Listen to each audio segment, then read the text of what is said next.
Boa noite, que graça e paz do nosso Senhor e Salvador Jesus Cristo seja com cada um dos irmãos, amém? Amém. Estamos felizes de podermos estar juntos nessa noite mais uma vez, depois de uma cantada dirigida pelas nossas crianças, e em todas as coisas o nome do Senhor é glorificado nas nossas vidas, na vida da igreja. E nesse momento nós estaremos falando um pouco daquilo que o Senhor Deus já tem se revelado a cada um de nós, daquilo que o Espírito Santo tem nos iluminado a compreender da sua palavra. Eu gostaria que os irmãos abrissem suas Bíblias. Livro de Tiago, capítulo de número 4,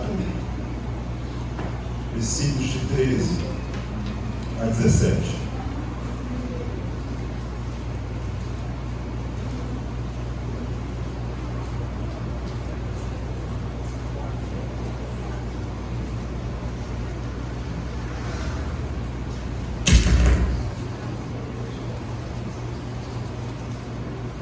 Tiago 4, 13 e 17.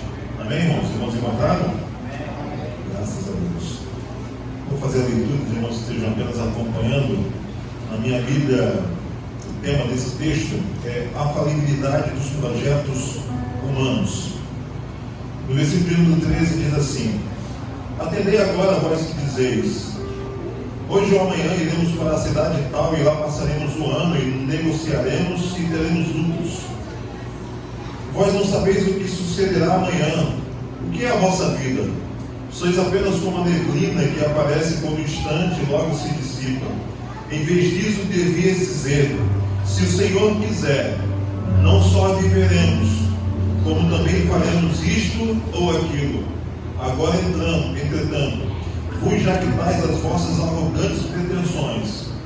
Toda jactância semelhante a essa é maligna. Portanto, aquele que sabe o que deve fazer do bem e não faz, nisso está pecando. Nós louvamos o teu nome, Senhor, nessa noite, porque entendemos que o Senhor é digno de toda a honra, de toda a glória, de todo o louvor, Senhor. Daqui a uma semana, Deus, nós estaremos aqui nesse mesmo lugar, Senhor, mais uma vez agradecendo pelo maior momento da história, Senhor, e foi quando o Senhor morreu e ressuscitou, Deus. E agora nós temos acesso livre ao Pai, Deus. Nós nos alegramos por cada um dessas ações que o Senhor fez para cada um de nós, Senhor. Por isso, nessa noite, nossos corações se alegram, Senhor.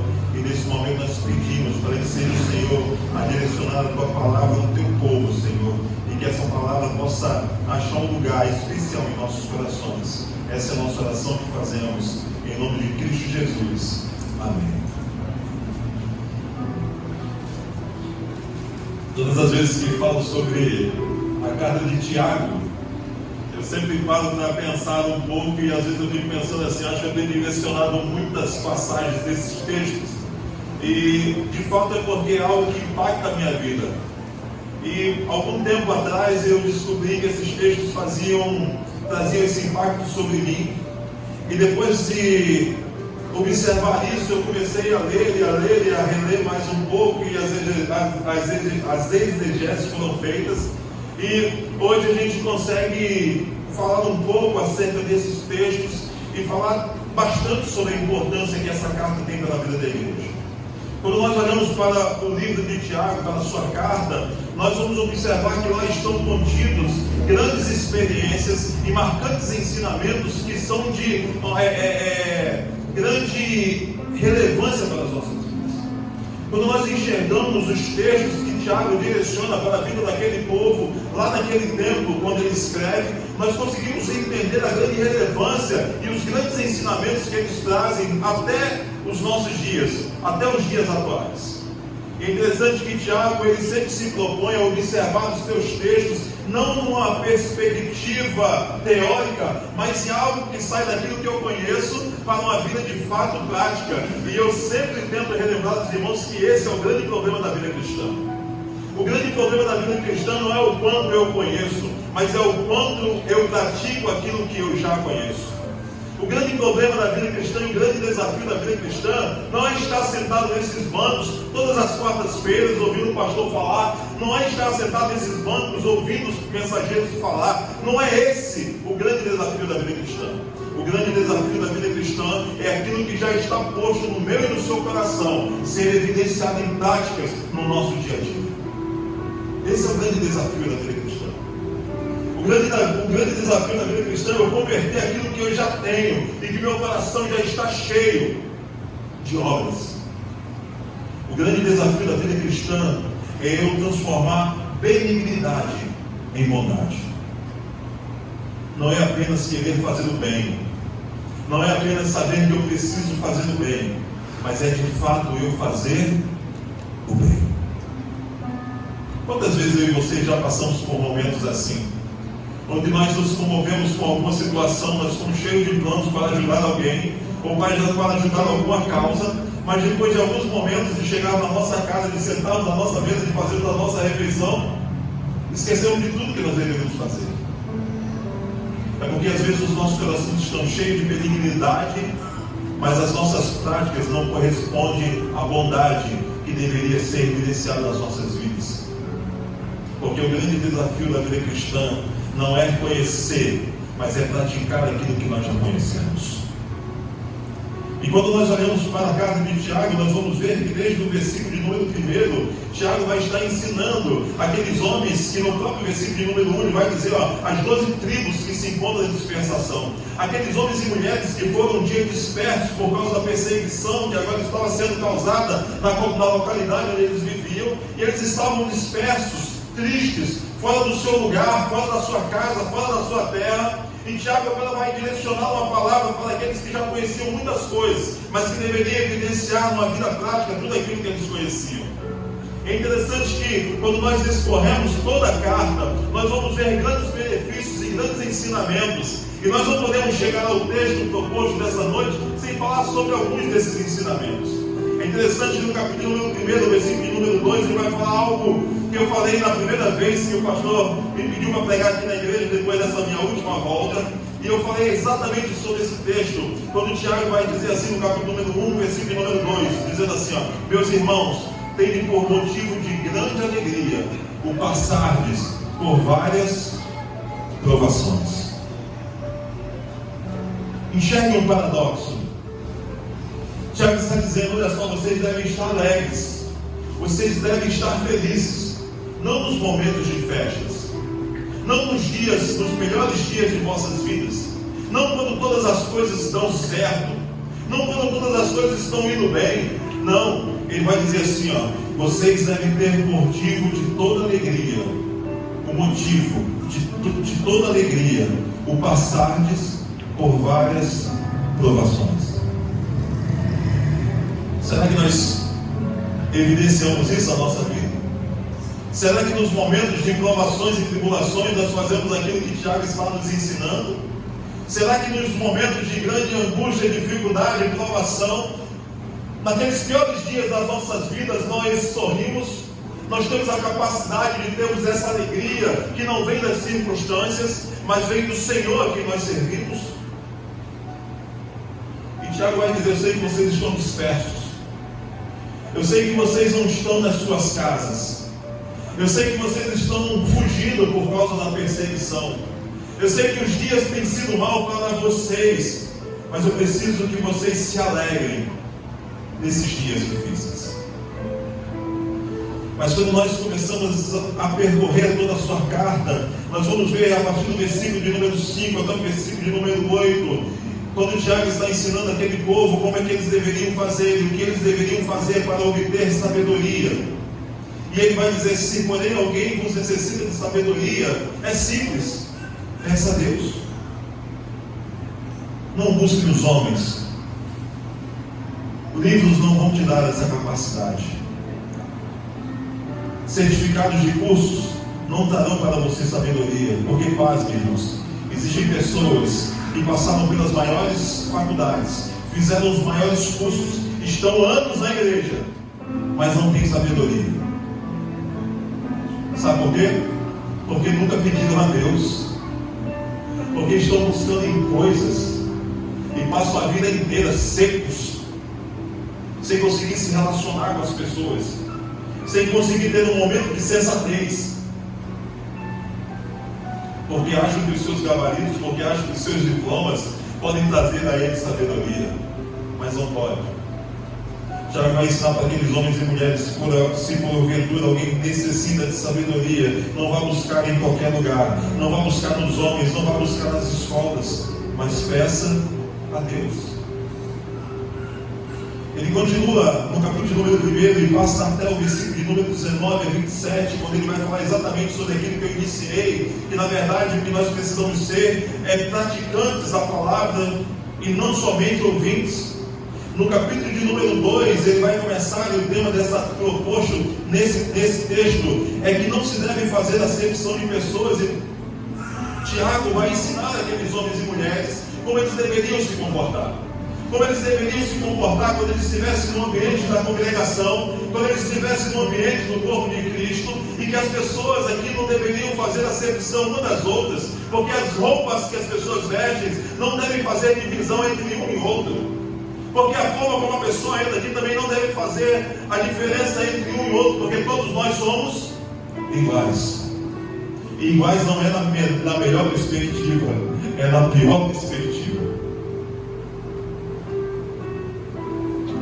Aquilo que acontecia lá atrás continua acontecendo nos dias de hoje, porque nós conseguimos ainda até hoje olhar para as pessoas e nós só conseguimos enxergar aquilo que é aparente e fazemos a divisão entre um e outro por aquilo que nós conseguimos enxergar. E é por isso que toda hora nós estamos decadentes, porque só enxergamos aquilo que o olho consegue ver. Tiago continua ensinando aqueles homens e mulheres que estavam dispersos. E ele chega agora no capítulo de número 3, falando sobre o pecado da língua e o dever de refrear. E ele diz assim: meus irmãos, não vos torneis muito de vós mestres, sabendo que havemos de receber maior juízo, porque nós tropeçamos em muitas coisas. Mas se alguém não tropeça no falar, é perfeito varão, capaz de refrear todo o corpo. Ora, se pomos freio na boca dos cavalos para nos obedecerem, também lhes dirigimos o corpo inteiro. Observar igualmente os navios que, sendo tão grandes e batidos de rijos de ventos por um pequeníssimo leme, são dirigidos para onde queira o impulso do timoneiro. Assim também a língua é um pequeno órgão, mas se gaba de grandes coisas. Vede como uma fagulha põe em brasas tão grande selva. Ora, a língua é fogo, é mundo de iniquidade. A língua está situada entre os membros de nosso corpo e contamina o corpo inteiro. E não só põe em chamas toda a carreira da existência humana, como também é posta ela mesma em chamas pelo inferno. Fantástico. Quando eu olho para esse texto, eu vejo a nossa experiência de vida. Quando eu olho para esse texto e para esse ensinamento que Tiago está nos trazendo, eu consigo refletir sobre a perspectiva que nós temos da nossa comunhão. E às vezes eu fico pensando, e às vezes eu comento com algumas pessoas que são muito próximas de mim, como pode pessoas tão espirituais que não conseguem refrear a própria língua? Como pode pessoas tão espirituais que não conseguem saber de algo e não repassar por uma série de pessoas? Como pode?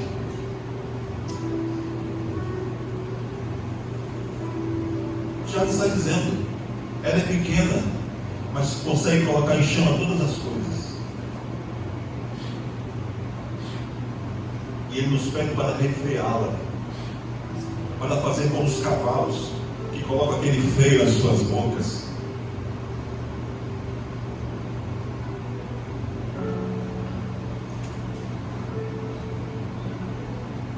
Passando do texto e finalizando o capítulo número 4, ele vai dizer de onde procedem guerras e contendas que há entre vós. Essa é uma pergunta que sempre nos fazemos. De onde vêm os problemas que nós vivemos? De onde vêm as divisões que muitas vezes acometem o nosso meio? De onde vêm? De onde vêm as fofocas que nós muitas vezes ouvimos? De onde vem? De onde vêm as divisões que muitas vezes são propostas no nosso meio? De onde vem? E muitas vezes eu tenho certeza que muitos dos irmãos E talvez eu, por muito tempo, tenha caído nessa mesma mazela de dizer só pode vir do diabo. Não tem outra forma, não tem outra pessoa para dirigir e para direcionar essas coisas. Mas Tiago vai nos ensinar, no capítulo de número 4, no versículo de número 1, que não, elas não vêm do diabo, mas elas vêm senão dos prazeres que militam na nossa carne. Somos nós, homens maus, pecadores, propensos à divisão e à maledicência. Vem de nós, dos nossos corações, que ainda não foram transformados em coração de carne, e o que existe ainda é o coração de pedra, capaz de olhar para um irmão e não amá-lo, capaz de ver uma necessidade e não ajudá-lo. Vem dos nossos corações.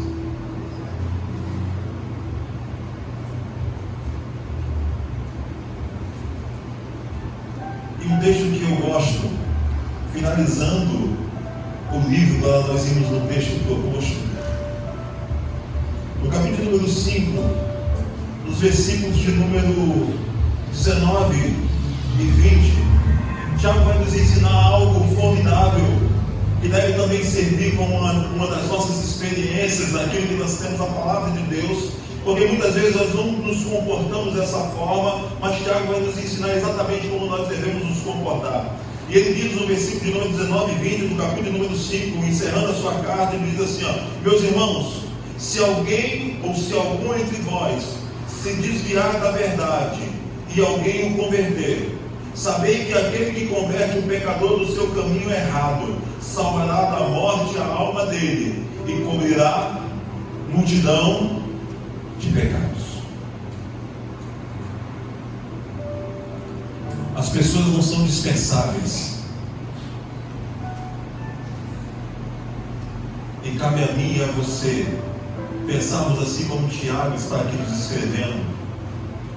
Pensarmos que as pessoas precisam ser resgatadas, que nós devemos colocar todos os nossos esforços para que elas possam um dia voltar ao nosso convívio. Nós precisamos compreender que existe uma guerra espiritual, e essa guerra espiritual é travada no mundo espiritual, e nós precisamos agir com as armas espirituais, e essas armas espirituais não estão no braço humano, nem no meu conhecimento, e nem no seu conhecimento, mas elas estão dispostas à palavra de Deus,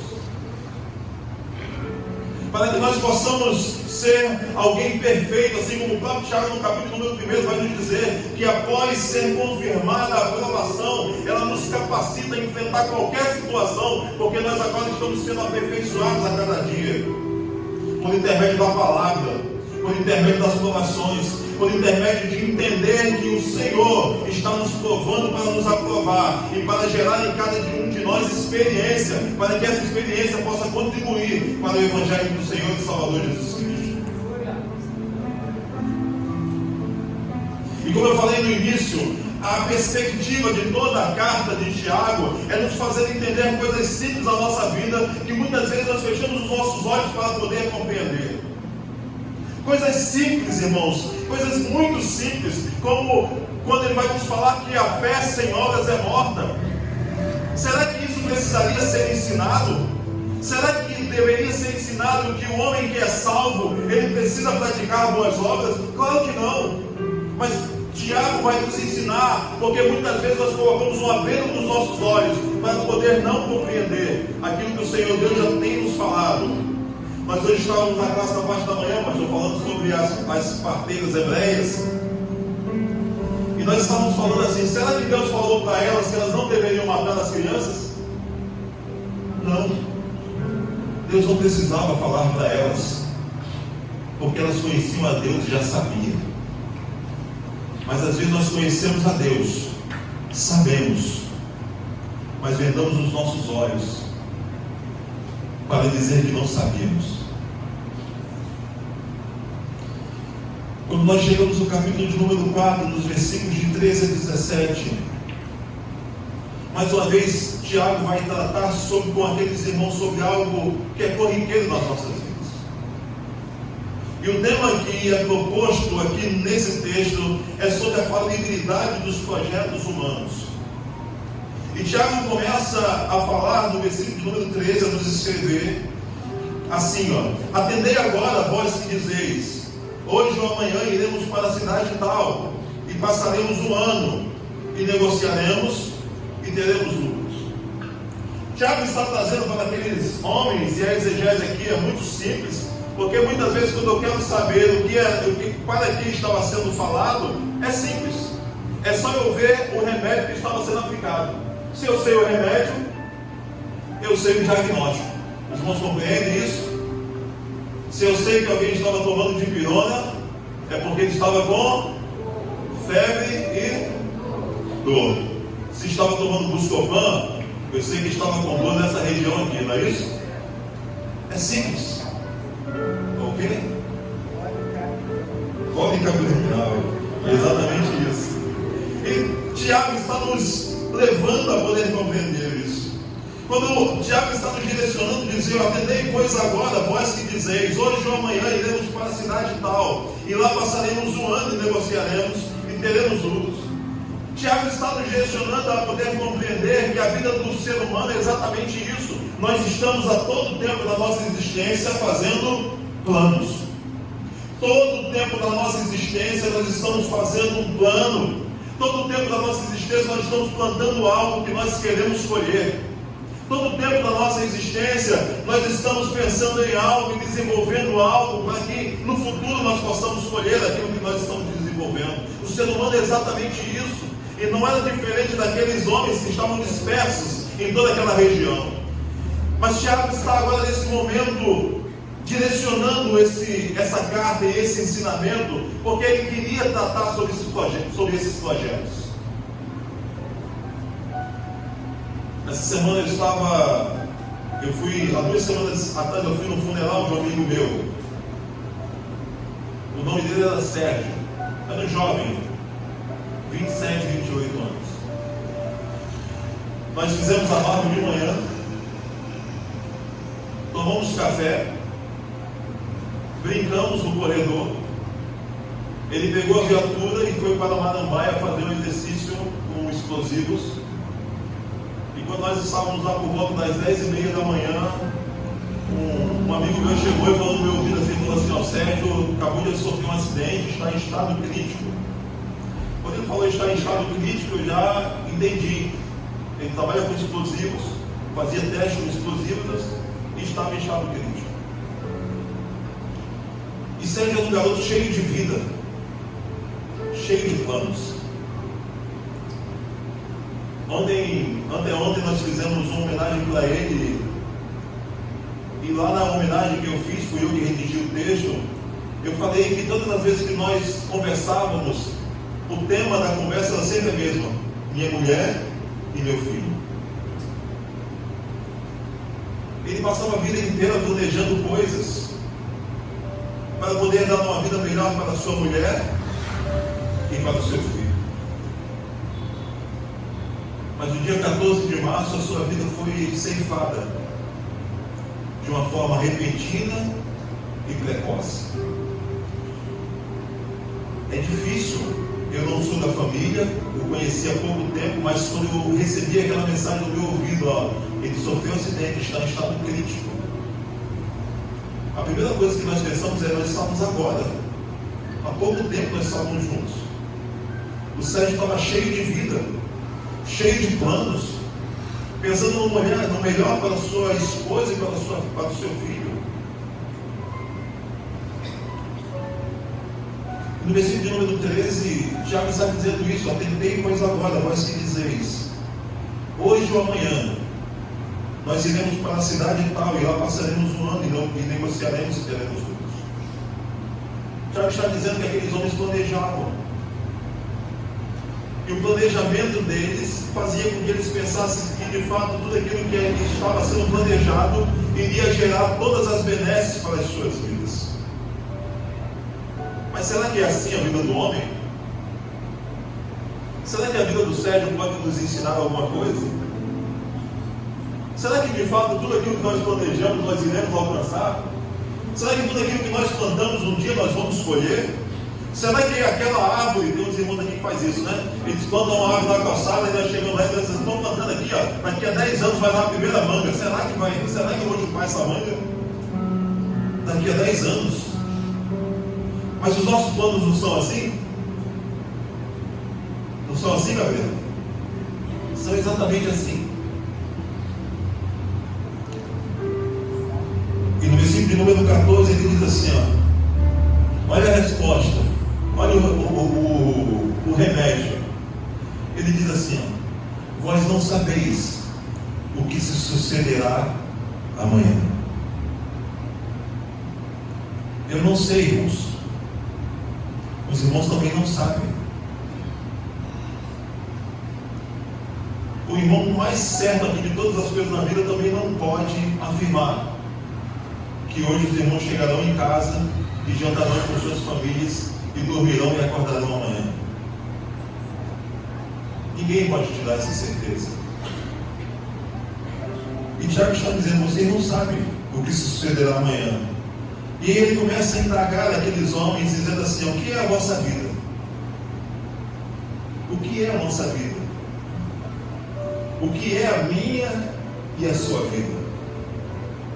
Eu lembro que no dia que nós estávamos aqui no curso de pregadores, eu fiz uma pergunta para os irmãos assim, aquele que tiver a maior idade aqui, aquele senhor ou aquela senhora que tiver a maior idade aqui, mesmo assim, não pode dizer o que é a vida. Mesmo assim, ele não poderá afirmar que chegará hoje em casa e fará sua refeição e deitará na sua cama e acordará amanhã. Não poderá e não pode. E Tiago está indagando aqueles homens, vocês não sabem o que se sucederá amanhã, que é a vossa vida. E ele mesmo responde, ele pergunta e ele mesmo responde, vocês são apenas como a neblina que aparece por um instante e que logo se dissipa. Nós somos como a neblina. Nós somos, e a expressão que ele está se utilizando aqui é como uma gota que cai no dia de um sol escaldante e ela não consegue simplesmente chegar no chão antes que se evapore. E nós muitas vezes nem conseguimos contemplar essa evaporação, porque é algo que às vezes nós não conseguimos nem enxergar. Assim é a nossa vida.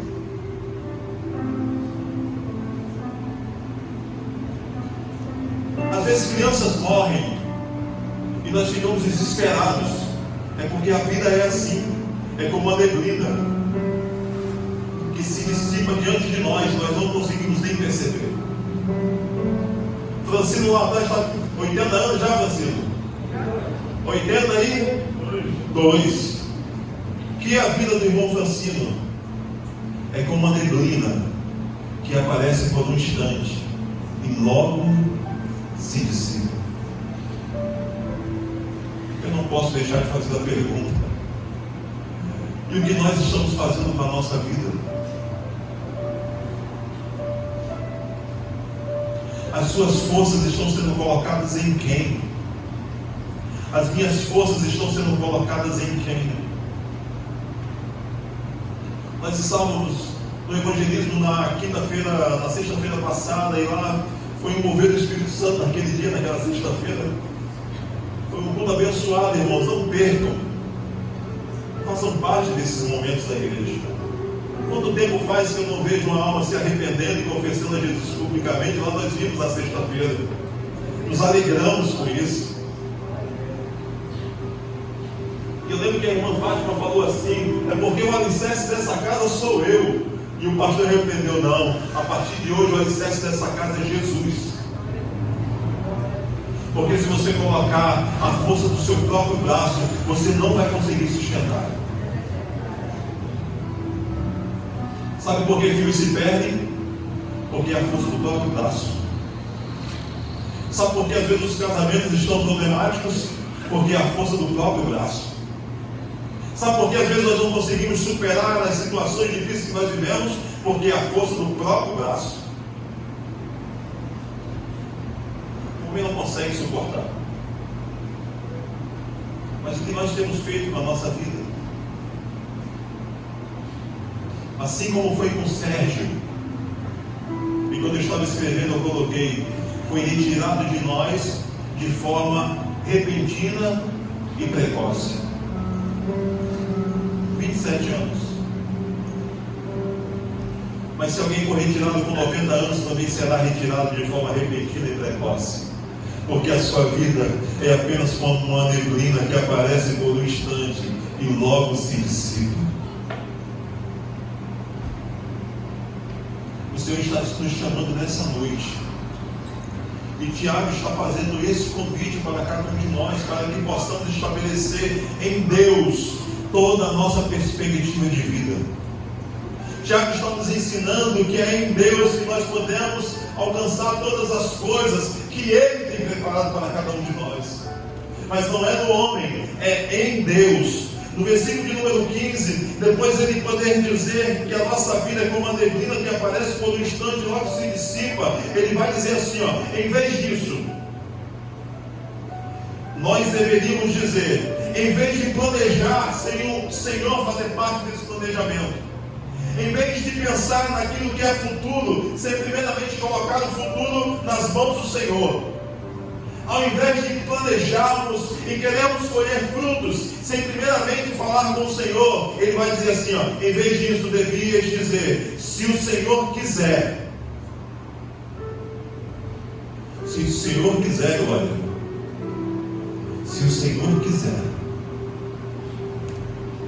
É interessante que às vezes essa frase é utilizada por nós, mas de uma forma assim, como se fosse um clichê.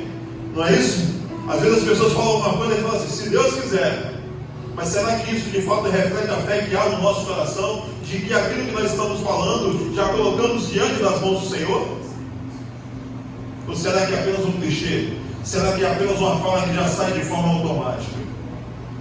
Mas Tiago está dizendo, em vez disso nós devíamos dizer, se o Senhor quiser, não só viveremos, como também faremos isto ou aquilo. O tema nos propõe a falibilidade dos projetos humanos, exatamente porque tudo aquilo que nós fazemos é falível.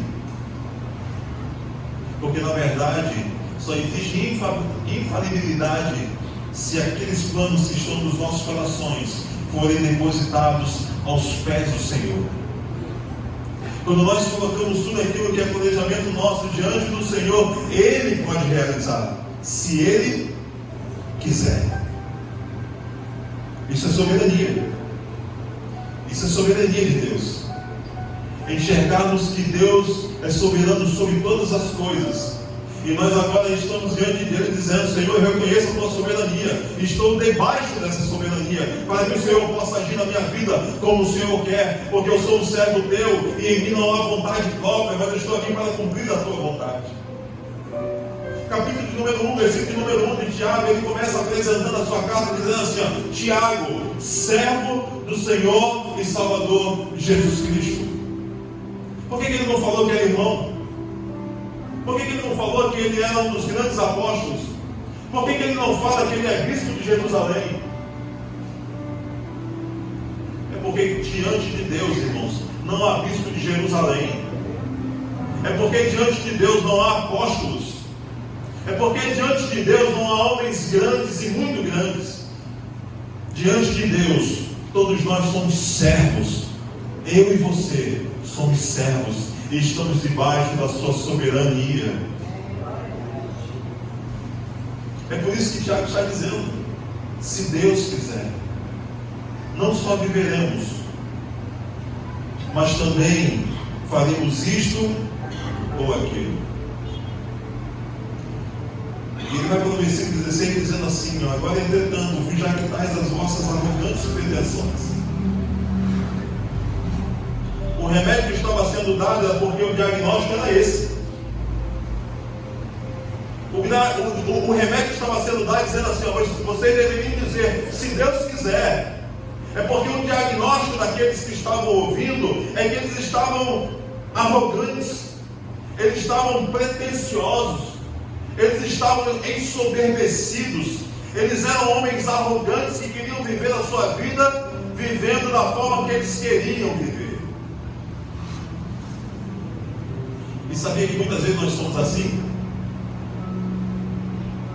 Às vezes nós não falamos isso, mas a forma como nós vivemos diz exatamente isso, que nós somos arrogantes e pretensiosos. É verdade ou mentira, irmãos? Não é aquilo que nós falamos, mas é a forma como nós vivemos. Tudo nós planejamos, tudo nós queremos. Nós queremos plantar e colher, e o Senhor nunca nem sabe dos nossos planos. Ele só sabe porque Ele é onisciente, mas nós nunca colocamos diante dEle. Nós nunca chegamos para o Senhor dizendo assim: Senhor, o que o Senhor deseja de mim? A gente já chega, ó, é isso aqui. Esse é o planejamento. Aí o Senhor vai dizer assim: se eu quiser, não só viveremos, como também faremos isto ou aquilo.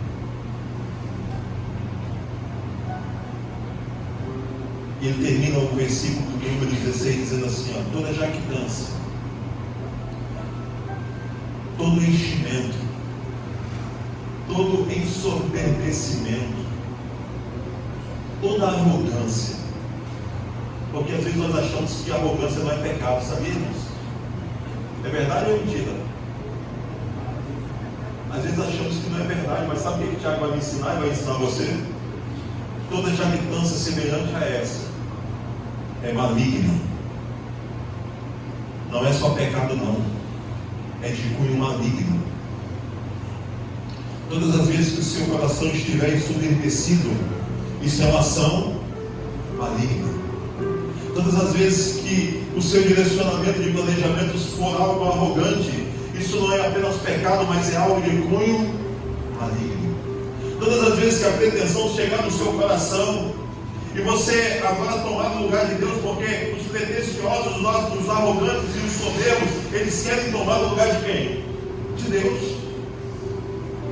Eles não querem estar por baixo, mas querem estar por onde? Por cima. Eles querem tomar o lugar de Deus. Eles querem dizer que Deus não é soberano na sua vida. E é por isso que Tiago vai nos dizer: agora, entretanto, vos jactai das vossas arrogantes pretensões. Toda jactância semelhante a essa é maligna.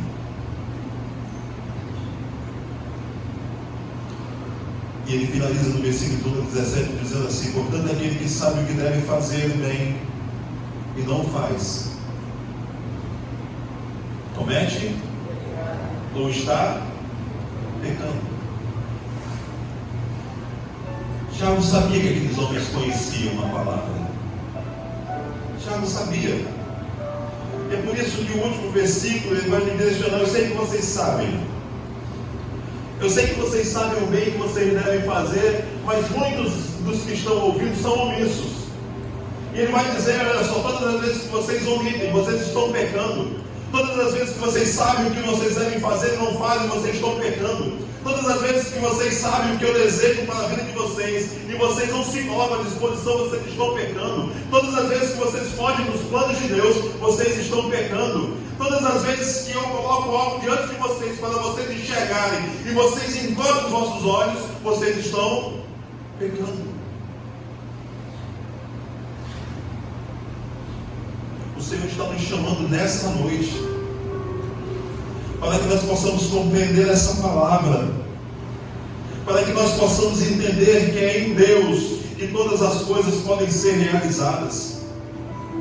O Senhor está nos trazendo para poder compreendermos que, se Ele quiser, nós não apenas viveremos, mas faremos isto ou aquilo. Se Deus quiser, todos os problemas da nossa existência serão resolvidos em Deus.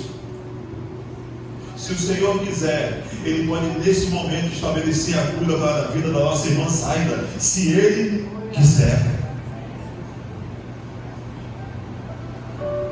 Se Ele quiser, Ele pode entrar agora na sua mente e pode fazer um renovo na sua mente.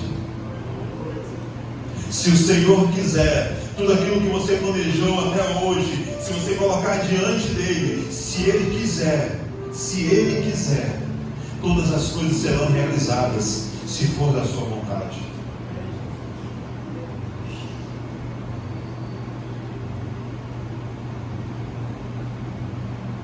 Eu termino, irmãos, fazendo mais uma vez a mesma pergunta que eu já fiz. Onde está depositada a nossa confiança e a nossa vida? Onde está depositada todas as nossas perspectivas? Eu não conheci o Sérgio por muito tempo, eu conheci ele por pouco tempo, mais ou menos um ano, mas nós nos vimos de manhã na chegada e muitas vezes na saída, porque nós trabalhamos em locais diferentes no prédio.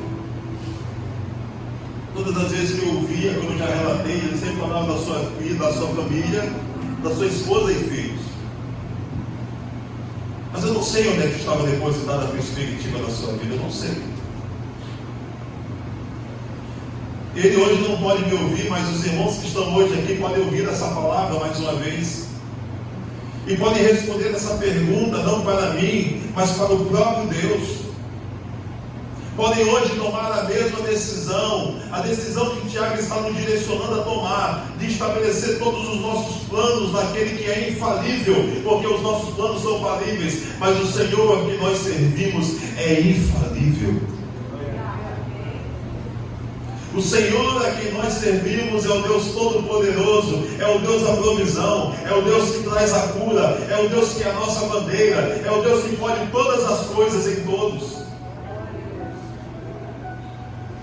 O Deus a quem nós servimos é o Deus a qual Tiago está sendo direcionado a escrever para aqueles homens que estavam dispersos e muitas vezes entristecidos, distantes, com conhecimento dentro do seu coração, mas sem força para poder estabelecer aquilo que Deus queria.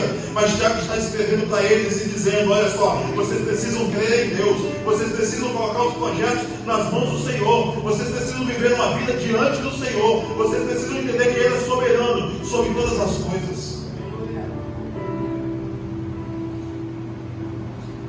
Onde é que está a nossa vida? Onde estão depositados os nossos projetos? Todas as vezes que eu chego num cemitério, eu vejo a mesma coisa. Ali não estão apenas corpos, irmãos. Estão sepultados ali planos e sonhos que nunca mais se realizarão. E um dia será assim com a minha e com a sua vida. Eu tenho uma mania estranha de ver coisas estranhas. E essa semana eu estava vendo exumação. Já viu exumação? Quem já viu exumação aqui? Estava vendo a exumação. E o cara tirou aquele caixão depois de alguns anos. E primeiro ele fala assim: licença, senhor morto. É sério, não é brincadeira não. Ele pede licença. Quem já viu sabe disso, né? Que a pessoa pede licença para poder retirar os restos mortais. E ele vai tirando, vai falando: isso aqui, não sei o que, eu sei lá, bota dentro no saquinho. Depois, quem já foi em funeral sabe que depois você tem que comprar uma urna que é cara para colocar aqueles ossos e enterrar com outro caixão. Ali não é apenas os restos mortais de alguém, mas estão ali planos e sonhos. Naquele lugar silencioso, quando nós vamos enterrar os nossos amigos, os nossos entes queridos, estão ali sepultados planos e sonhos. Mas para aqueles que estão em Deus, mas para aqueles que depositaram todos os planos e projetos em Deus, ainda existe um lugar esperando por eles. Mas para aqueles que depositaram toda a sua vida em Deus, existe um lugar fantástico que Deus reservou para cada um deles. Esse lugar nunca mais há de passar. Nós nunca mais choraremos. Nós nunca mais precisaremos fazer sonhos, porque agora nós vamos viver do projeto de Deus para toda a eternidade. E é isso que Deus estabelece para cada um de nós. É isso que Deus tem trazido para a vida da nossa igreja, para a vida de cada um daqueles que se encontram aqui nessa noite.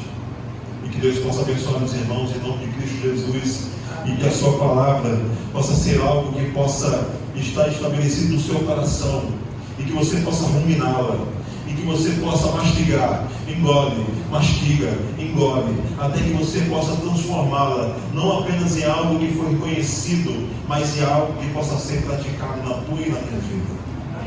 Nós louvamos o teu nome nessa noite, Senhor. Te agradecemos porque nós sabemos que o Senhor tem o melhor para cada um de nós, Senhor. Nós queremos te agradecer por esse momento que o Senhor nos deu na tua presença, Senhor.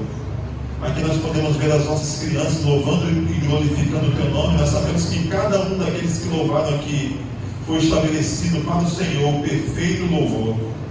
E por isso nós nos alegramos, porque nós sabemos que colocamos à disposição do Senhor aquilo que nós temos de melhor, que foi as nossas crianças louvando e bendizendo o teu nome, Senhor. Muito obrigado pelo ajuntamento dos teus santos aqui nessa noite. Muito obrigado por aqueles que visitam a tua casa nessa noite. Que eles não possam sair daqui como entraram, Senhor, mas que eles possam encontrar aquilo que o Senhor deseja para cada coração, Deus. Seja nesse momento com a irmã Zaida, Deus. Nós a colocamos diante das tuas mãos, Senhor. Nós sabemos que o Senhor pode fazer todas as coisas. Nós sabemos que o Senhor tem o poder sobre todas as coisas. Nós sabemos que é o Senhor que pode realizar todas as coisas. E é por isso que nós a colocamos diante das tuas mãos, Senhor, para que seja o Senhor a cuidar dela, Senhor, da tua serva, Deus. Muito obrigado por essa noite, por aquilo que aqui foi feito. Essa é a oração que nós fazemos, em nome de Cristo Jesus. Amém.